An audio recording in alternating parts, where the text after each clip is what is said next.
a street in Cleveland, which is home to a billion-dollar entertainment empire. And Leon, you went to that street, which actually has a connection to your own childhood. Part of your childhood, too, I'm willing to bet, and perhaps yes. yours as well. I'm certain of that. Millions, where billions of us are linked to this street in Cleveland. It is super in so many ways. It is a place in my Ohio where a most unusual hero was born.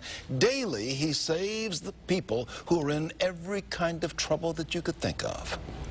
Story of a street in Cleveland, Ohio, and of a single house where a most recognizable hero was born. Known throughout the planet is Superman, the fictional hero who for generations has leaped from comic books and from screens of movies and television. Superman is from Cleveland. A billion-dollar industry. New American mythology was created in the mind of a teenager. At Superman's creation, life was far from billion-dollar thought. It was more penny-pinching. 1933, Cleveland was tumbling in depths of depression. The world ached for heroes. In this house, two boys began a story. On notebook paper, Glenville High School students Jerry Siegel and Joe Shuster sketched and scribbled the first story of Superman. They worked in this room where today there are celebrations of their work. Jerry and Joe were timid boys who dreamed of a hero with superpowers.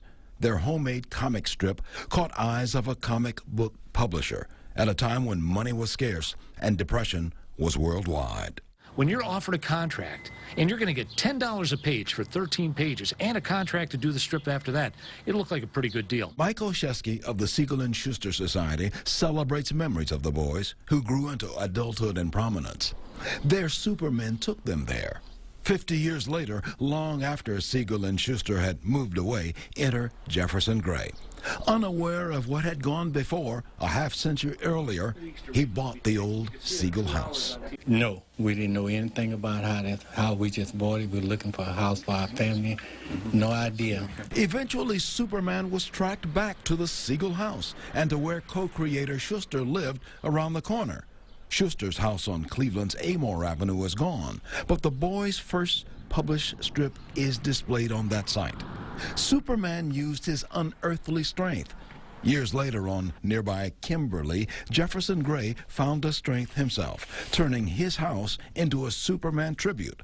The old house grabbed new life, and Hollywood showed up to walk the boys' steps. And on the way down, here comes Helen Slater. You're passing her in the hallway. Helen Slater played Supergirl in the movies. Who's here on the porch? Sam Whitmer, the guy that played Doomsday on Smallville. For me, there was something almost magical in this room. I grew up reading Superman comic books and watching Superman on movies and on television. Generations after the two boys brought Superman to life in this very room, you can still feel their magic and their genius. Superman eventually reached billions of eyes. In the house, the value is its history, not necessarily on the walls, but in the walls, which surrounded Jerry Siegel and Joe Shuster. Their creativity here rocketed Superman into the world. The boys reached their manhoods, giving the Man of Steel his strength, fashioning an entertainment empire, the two Created in the mind of a 14-year-old kid up in a bedroom in Cleveland, Ohio. As you grow older and you understand what it's all about, it's something that everybody wants to see, so you had to get used to it. Jerry Siegel, who lived here, was a kid when his father was shot and killed by robbers. They never caught the robbers. Don't know who did it. But Siegel and Schuster carried the death of Jerry's father into their Superman comics. They made Superman bulletproof, it is thought, because Siegel's father was killed because he was not bulletproof. It wasn't just Jerry's dad that was part of that mindset. It was everything around them. The first issues of Superman took place in Cleveland. A super being from the planet Krypton in a faraway cosmos, but really from the street Kimberly in Cleveland. He was created by two mild-mannered high schoolers searching for a hero to save the world. Don't we all want that? We're looking for a hero. Sometimes when you look at Superman, Superman always come to the rescue when you're in trouble. Philosophical words from a man who did not know all he bought when he bought his house, but learned later it was a super buy.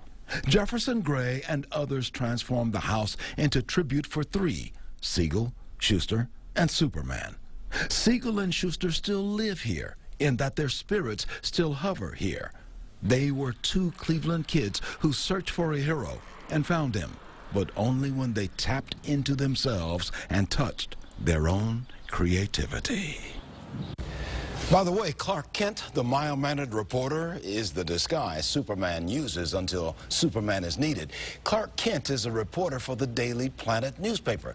The Daily Planet is based on the Plain Dealer, PDDP.